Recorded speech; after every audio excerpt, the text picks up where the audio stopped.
Bienvenue sur Top Invest, la chaîne des tops d'investissement. Ici, on parle essentiellement d'entreprises de qualité. Avons-nous une opportunité d'investissement en date d'aujourd'hui si l'entreprise Saint-Gobain? C'est la question à laquelle on va essayer de répondre en se basant sur les états financiers de cette compagnie-ci. Donc, ce qui veut dire que si vous voulez investir avec conviction, il faut absolument lire les rapports financiers. Et c'est encore plus important parce qu'ici, on va analyser une compagnie cyclique. Donc, quand on parle de compagnie cyclique, on parle de normalisation des résultats. D'accord? Donc, qu'est-ce que ça veut dire? Ça veut dire qu'on prend la moyenne des résultats sur une longue période de temps parce que c'est une entreprise qui a l'habitude d'avoir des zigzags au niveau de ses revenus. Mais on va y revenir. Allons-y. Première chose qu'on regarde, c'est la stabilité ou la croissance des revenus. Ici, on remarque qu'on a des revenus plutôt stables aux alentours de 40 milliards. Donc, parfois, l'entreprise s'en va aux alentours de 44, 45 milliards. Mais 40 milliards reste généralement notre moyenne. Donc, on aime ça. C'est un checkmark. Ensuite, on regarde la marge brute ici. Est-ce qu'on a une marge brute stable ou croissante? On a une stabilité des marges brutes. C'est extraordinaire. Surtout pour une compagnie qui est dans un secteur cyclique. Donc, on aime bien que les marges brutes soient stables. Donc, c'est également un checkmark. Ensuite, on va regarder ici la marge EBITDA. Est-ce qu'on a une marge EBITDA stable ou croissante? On se rend compte que entre 2005 et à peu près 2011, on a des marges EBITDA aux alentours de 12%. Après ça, on connaît entre 2012 et voilà 2018, on a des marges à peu près aux alentours de 10%. Donc, c'est des zigzags, mais ça reste à peu près stable. Et c'est quelque chose, on s'attend à voir ce genre de choses-là sur une compagnie qui est cyclique. D'accord? Mais également prendre en considération que la marge brute n'a pas bougé. Donc, c'est-à-dire qu'on a dépensé énormément c'était énormément des dépenses opérationnelles. Donc, il faut aller voir pourquoi. Est-ce qu'on a payé plus d'employés? Est-ce que c'est la restructuration? Est-ce que c'est voilà, des dépenses liées au marketing ou bien de la recherche et développement? Ce genre d'informations-là. Donc, dans tous les cas de figure, j'aime bien ce que je vois ici. Donc, il y a une certaine stabilité. C'est un checkmark. Ensuite, on regarde l'état de la dette nette sur EBITDA. Très, très important. Compagnie cyclique ne tolérait jamais une dette très élevée. Pourquoi? Parce que quand le cycle se retourne, généralement, c'est celles qui sont les plus endettées qui vont mourir les premières. Donc, généralement, ce genre d'entité, j'ai l'habitude de vous dire non, 5 fois les EBITDA, inférieur à 5 fois les EBITDA, c'est parfait. Ici, même, il faut encore être encore plus dur. Il faut rechercher 3 fois les EBITDA maximum. Je dis bien maximum. Donc, ici, voilà. On va se dire que c'est correct parce que je dis 3 fois les EBITDA parce que ce genre d'entreprises, généralement, qui sont cycliques, elles ont tendance à avoir des marges EBITDA qui vont fluctuer dépendamment du prix de la commodité. Si c'est par exemple une compagnie minière ou bien par exemple ici comme c'est dans le secteur de la construction, quand le secteur de la construction est au ralenti, les marges vont sans doute baisser afin de pouvoir garder la compagnie à flot. Donc c'est-à-dire que si vous voyez des marges EBITDA ici de 1.2, faites très très attention. Il faut vous poser les bonnes questions à savoir. Et si les marges diminuent, est-ce que j'aurai toujours le même 1.2? Donc en date d'aujourd'hui, si on avait 3, ça allait à peu près, on allait commencer à se poser des questions. Mais j'aime bien ce que je vois ici, c'est un checkmark. Maintenant, soyez très attentifs, parce que l'évaluation ici ne va pas se passer comme d'habitude, parce qu'on va prendre beaucoup d'hypothèses et vous allez comprendre pourquoi. Ici, on est en face d'une compagnie cyclique. Quand on parle d'une compagnie cyclique, c'est une compagnie généralement qui peut avoir des revenus de 40 milliards aujourd'hui et demain matin peut avoir des revenus de 10 milliards, parce que le cycle s'est retourné. Et généralement, quand on parle du secteur de la construction, c'est un secteur qui va de pair avec des taux d'intérêt qui sont bas, d'accord? Donc, quand on parle d'augmentation des taux d'intérêt, d'inflation, il faut commencer à se poser des questions. Même si l'entreprise ici vous dit qu'on est situé sur un big trend, ce qui est complètement vrai. Avec la transition énergétique, donc au niveau de l'efficience des logements, la rénovation, ainsi que les dépenses en infrastructure des États-Unis, il y a assez d'argent à se faire à long terme. Mais comment est-ce que vous allez quantifier cela? Comment est-ce que vous allez quantifier cela quand il y a un risque d'inflation? Comment est-ce que vous allez quantifier cela quand il y a un risque d'augmentation des taux d'intérêt? Et au niveau de la rénovation, je connais très peu de personnes qui font de la rénovation sans prendre en considération le crédit. Donc, sans prendre du crédit pour pouvoir faire de la rénovation. Donc, même au niveau de la construction, au niveau de l'achat des bâtiments, des logements ou bien des bâtiments commerciaux, les gens très peu le font sur fonds propres. Donc, il faut faire très attention. C'est généralement pour ça que ce genre d'entité a des PER, des multiples de PER très très bas. En moyenne, ici, c'est 13 fois les bénéfices, c'est 12,63. Vous voyez ici, bon, on va dire 13 fois les bénéfices. Donc, en date d'aujourd'hui, on a 9,60. Et quand on a 9,60, vous allez vous dire, ah, peut-être qu'on est sous-évalué. Attention, secteur cyclique, généralement, c'est quand le cycle est haut qu'on a les marges les plus basses. Ça ne veut pas dire que les opportunités sont là. C'est le genre d'entreprise qu'on achète uniquement quand le cycle se retourne. Donc ici, quand vous allez la regarder, voilà, enlevez les lunettes roses, d'accord? Et essayez de la regarder sur le long terme. Prenez un tout petit peu de distance pour l'étudier parce que cette entreprise-ci, elle est belle. Elle a sans doute des avantages compétitifs. Elle est sans doute parmi les leaders dans son secteur d'activité, mais elle ne va pas s'évaluer comme du Facebook ou bien du Google, c'est pas moi. Parce qu'il y a pas beaucoup de stabilité ici. Et nous, en tant qu'investisseurs, on recherche la stabilité. Je ne veux pas acheter une entreprise aujourd'hui qui a 40 milliards de bénéfices, qui a 40 milliards de revenus pour avoir 10 milliards de revenus l'année prochaine ou bien dans 5 ans. Donc, il faut absolument que j'essaye de me protéger au maximum. Et pour me protéger, généralement, je normalise les résultats ainsi que les bénéfices nets. Donc, qu'est-ce que ça représente ici en termes de marge? Donc, pour les marges ici, je vais être optimiste. On va prendre une seule marge. Excusez-moi. Pour les multiples ici, je vais être optimiste. On va prendre un seul niveau. 18 fois les bénéfices, qui est généralement à ce niveau-ci. C'est vraiment la marge haute, vraiment le plus haut niveau. Vous remarquez qu'en 2007, on était là, à peu près. En 2010, on était là. 2014, 2016. Mais attention, quand je dis qu'on était là, ça peut également dire que peut-être à ce niveau-là, les bénéfices nets étaient inférieurs, ou bien les bénéfices nets par action, ou bien le free cash flow net par action. Et j'aimerais préciser une chose. Quand je parle de bénéfices nets, free cash flow, parfois, il peut y avoir un amalgame. J'ai l'habitude, généralement, de privilégier les free cash flow. D'accord? Et je vous mentionne généralement bénéfices nets parce que je sais que c'est une information que vous pouvez trouver rapidement. Mais ici, je prends toujours en considération les free cash flow. Ici, on va prendre les bénéfices nets. Pourquoi? Parce que les bénéfices nets ici égalent 100% des free cash flow. D'accord? Donc, généralement, quand elle a $100 de bénéfices nets, c'est $100 de free cash flow. Donc, il n'y a pas de moyen qu'on se trompe à ce niveau-ci. Donc, également, au niveau des marges, vous allez voir que je vais prendre également plusieurs hypothèses. Les marges sur les 10 dernières années, la marge moyenne est de 2,5%. D'accord? Marge moyenne 2,5%. Le revenu moyen, d'accord, parce que je normalise ici, le revenu moyen est de 42 milliards. En date d'aujourd'hui, on a un revenu aux alentours de, à peu près, voilà, je vais juste enlever ça ici, un revenu à peu près aux alentours de 44 milliards. Et s'il vous plaît, les analystes prévoient...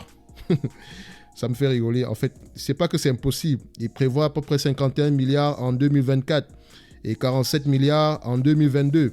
Également, il y a eu des acquisitions entre-temps, d'accord? Elle a fait l'acquisition d'une entreprise aux États-Unis qui exerce dans le secteur de la chimie des bâtiments.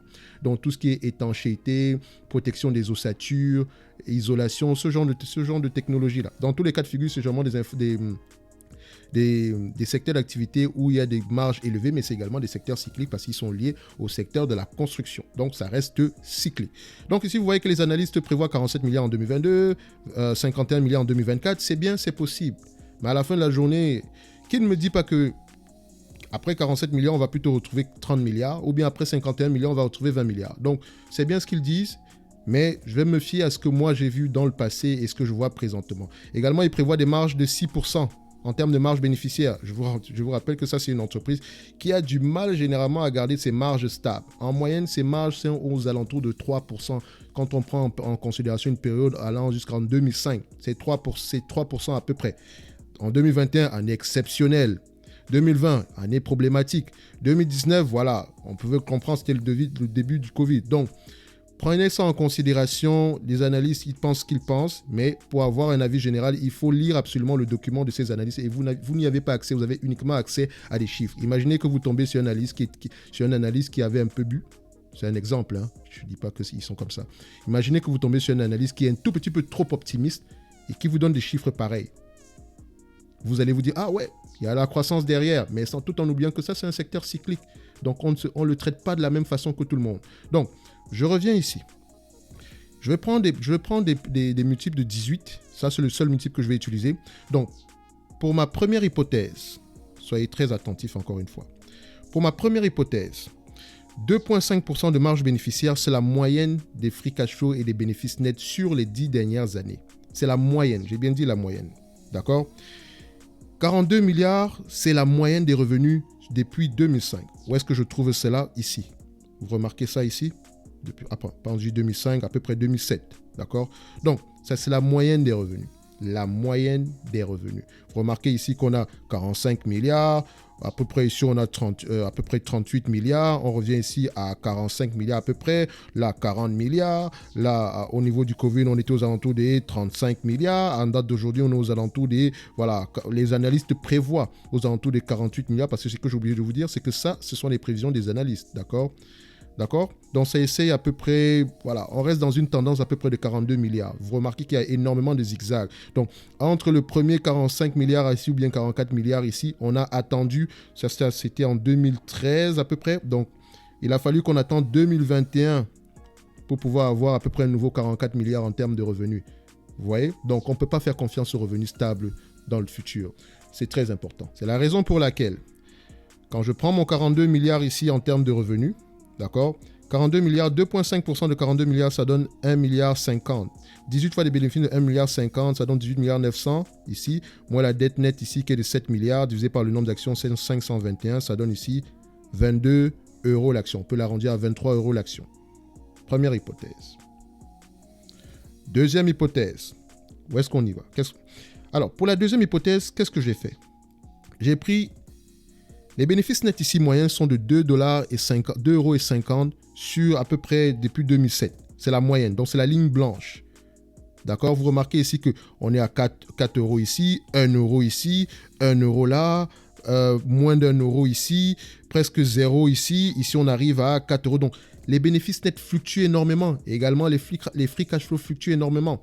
D'accord? Mais parfois, les bénéfices nets prennent en considération des charges extraordinaires, donc des éléments qui ne vont pas revenir dans le futur. C'est pour ça que je prends également, généralement, les marges des analystes. Donc, vous voyez également que les analystes sont souvent situés un tout petit peu plus haut que les marges du business en lui-même. Regardez ici, on a 2,50 € ici. À peu près la même année, les analystes prévoient 3 euros. Donc, attention, prenez ça en considération. Mais on reste à peu près dans une certaine tendance. Vous remarquez ici qu'ils avaient prévu 3 euros en 2011, d'accord? Donc ça allait se dérouler aux alentours de 2012-2013. Mais en 2012-2013, ils ont baissé à peu près leurs informations. Ils ont revu leurs prévisions. Mais on reste dans un certain équilibre. Vous remarquez ici que ici, tout le monde avait raison. Quand on arrive à ce niveau-ci, voilà, ils prévoient à peu près aux alentours de 5,50 € pour l'année en cours.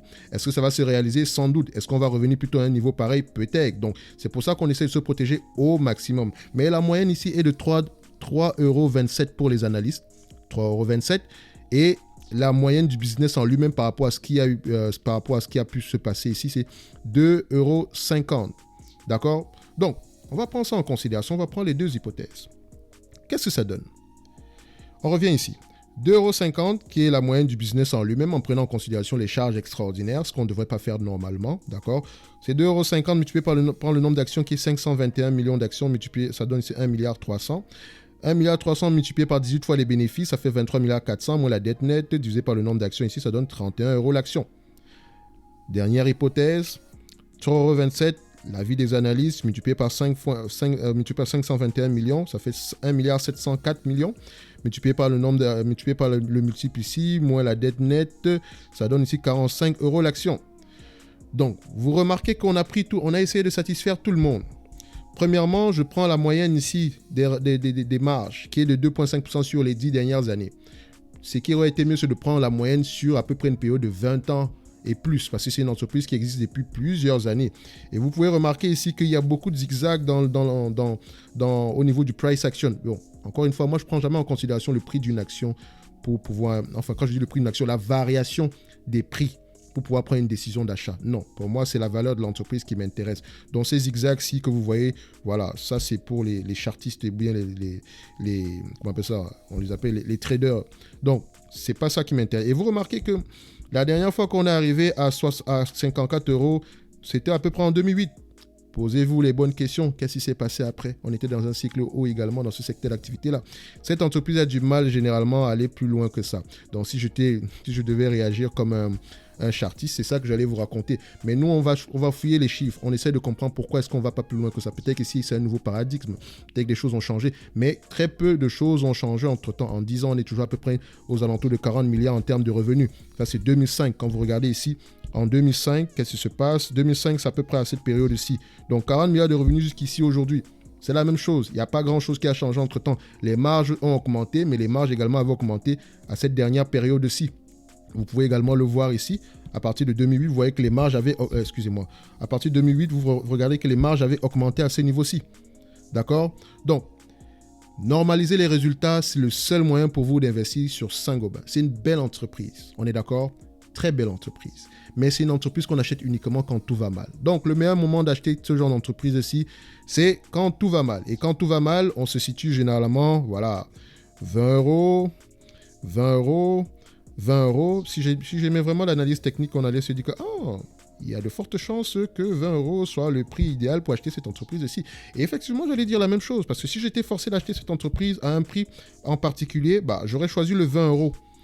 20 euros parce que regardez, 20 euros c'est notre moyenne.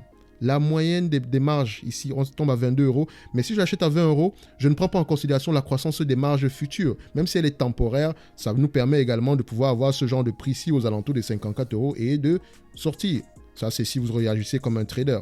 Soit à la fin de la journée, moi, personnellement, je dirais c'est une entreprise, la valeur va se situer aux alentours de, voilà, techniquement, aux alentours des 31 euros l'action. Voilà, ça serait plutôt ma moyenne. C'est ce que moi, je pourrais penser. D'accord ? Je vais plutôt me situer à ce niveau-ci, tout en sachant qu'on a de possibilités d'aller à ce niveau. Donc, c'est ce qui est difficile dans les compagnies cycliques, c'est qu'il faut... Le plus important, c'est de savoir quel est le prix minimum que vous pouvez payer et qu'est-ce que vous prenez en considération dans ce prix minimum-là. Donc, 20 euros, c'est mon prix. C'est mon prix d'achat minimum, 20 euros. Sinon, la valeur peut être située aux alentours des 31,45 euros. D'accord ? Excusez-moi, je reviens ici. Exactement, c'est ça. 31,45 euros. Donc, vous remarquez que l'intervalle est énorme. Tout en sachant que quand on est déjà dans ce niveau-ci, à partir de 30 euros, il faut déjà commencer à voir quelles sont les hypothèses qui sont derrière. Donc, dans tous les cas de figure, c'est une compagnie, c'est comme ça qu'il faut analyser une compagnie cyclique. Il ne faut pas regarder les prix actuels, les revenus actuels, et ainsi que ce que pensent les analystes. Parce que si je reviens à ce que pensent les analystes, vous voyez que tout est rose dans ce meilleur des mondes. Tout est rose, tout est beau. Rien n'est anticipé ici et parce que personne ne peut anticiper quoi que ce soit. Ça peut continuer et peut même atteindre des marges de 10%, mais la question que vous devez poser en tant qu'investisseur, est-ce que c'est durable ? Est-ce que c'est durable ? Est-ce que je vais m'hasarder à payer une entreprise aujourd'hui qui rapporte à peu près 5 euros en termes de bénéfices nets pour que 3 ans plus tard, le bénéfice net descende aux alentours de 2,50 euros. Et vu que le marché est toujours là pour anticiper, ce n'est pas quand les bénéfices nets sont à 2,50 euros que vous allez vendre. C'est par anticipation de ces bénéfices nets-là, 2,50 euros que vous allez vendre aujourd'hui. D'accord ? Donc, moi, ici, je n'anticipe pas que l'entreprise, le prix, les marges vont baisser demain. Non. Mais je suis sûr d'une chose. À un moment donné, ça sera le cas. Quand ? Point d'interrogation. C'est pour ça que je me protège en normalisant les résultats. Je sais une chose, c'est que c'est une entreprise, même quand tout va mal, on garde des marges à peu près de 40 milliards. D'accord ? On garde des marges à peu près de 40 milliards. Ça s'est déjà vu par le passé. La crise de 2008 a touché tout le monde. D'accord ? Elle était essentiellement due au secteur de l'immobilier. Donc, ils ont eu mal à ce niveau-ci parce que c'est une entreprise qui vend partout dans le monde. Donc, vous pouvez vous rendre compte que si en 2008, ça ressemblait à ça, il y a de fortes chances que si, ou bien quand le cycle va se retourner, que ça puisse ressembler également à ça. D'accord ? Si ça ressemble à ce niveau-ci, on sait au moins que la moyenne des marges est de 2,5%. Donc, ça va nous revenir à peu près à 1 milliard de bénéfices nets ou bien de free cash flow par an. D'accord ? Encore une fois, free cash flow et bénéfices nets ici sont comparables dans cette entité-ci parce que c'est une entreprise qui a beaucoup de dépenses en capital. Donc, généralement, 100% de son bénéfice net égale à 100% de son free cash flow. Ce qui est très rare dans certaines entreprises. Généralement, le free cash flow est soit plus élevé, d'accord, de préférence, il est légèrement plus élevé que le bénéfice net. D'accord ? Quand vous voyez un free cash flow qui est plus élevé ou bien inférieur au bénéfice net, posez-vous légèrement les bonnes questions. Ce n'est pas que c'est mauvais ou c'est optimiste, mais il faut toujours demander pourquoi. Donc, je reviens ici. La moyenne, c'est 1 milliard. Donc, en date d'aujourd'hui, si cette entreprise cote à 22 euros, je sais que ça prend en considération la moyenne des résultats. Donc, je me dirais, si j'achète aujourd'hui, je sais que le marché a déjà pris en considération la moyenne des résultats dans le futur. Donc, de préférence, j'aurais voulu bien l'acheter en dessous de ce prix-là. Mais c'est très rare. C'est très rare de l'avoir en dessous de ce prix-là parce que c'est une belle entreprise. Parce que tout le monde sait que dans cette entité-là, tôt ou tard, le cycle haussier va redémarrer. Donc, ça veut dire que tout va revenir à la normale de manière temporaire, la normale entre parenthèses. Mais il est toujours appelé à se retourner. Donc, on ne veut pas être au niveau, on ne veut pas acheter une entreprise en se disant « Ah, 54 euros aujourd'hui, 5 euros de marge bénéficiaire, on soit les bénéfices en date d'aujourd'hui, oh, opportunité d'investissement. » Non, compagnie cyclique, donc le PER actuel ici aujourd'hui doit être normalisé. D'accord ? Parce que si les bénéfices nets ou les free cash flow actuels sont très élevés parce que le cycle est haut, il y a de fortes chances qu'on se retrouve dans la merde demain. C'est la même chose avec les compagnies qui sont dans le pétrole. C'est quand tout va mal qu'on y investit. Donc aujourd'hui, ceux qui veulent investir dans le pétrole, posez-vous déjà les bonnes questions. Est-ce que ça va continuer ? Qu'est-ce qui est inclus dans le prix en date d'aujourd'hui en faisant différentes hypothèses ? Donc, c'est quand tout va mal qu'on investit. C'est pas quand tout va bien. C'est D'accord? Surtout dans les compagnies cycliques, je répète. Donc, n'hésitez pas à aller lire les rapports financiers. C'est toujours bien de se préparer avant d'investir dans une compagnie. Pourquoi? Parce que même si le prix actuel ne vous intéresse pas, en faisant déjà votre analyse en date d'aujourd'hui, vous saurez exactement ce qu'il faut regarder quand le cycle va se retourner. Mais moi, en date d'aujourd'hui, Saint-Gobain à 54 €, je ne l'achèterai pas. D'accord? Mon prix serait situé aux alentours de 20 €. D'accord? Et idéalement, quand je l'achète à 20 €, c'est parce que j'anticipe un maximum aux alentours des 45 €. Je ne dis pas que ça ne va pas changer dans le futur parce que présentement, elle semble faire beaucoup d'acquisitions. Ça peut aller, mais à l'heure actuelle, je préfère rester sur les lignes de côté. On va la mettre dans la watchlist et on va continuer à la regarder. D'accord? Donc, c'est tout ce que j'avais à dire en date d'aujourd'hui par rapport à cette vidéo. Elle a été un tout petit peu plus longue.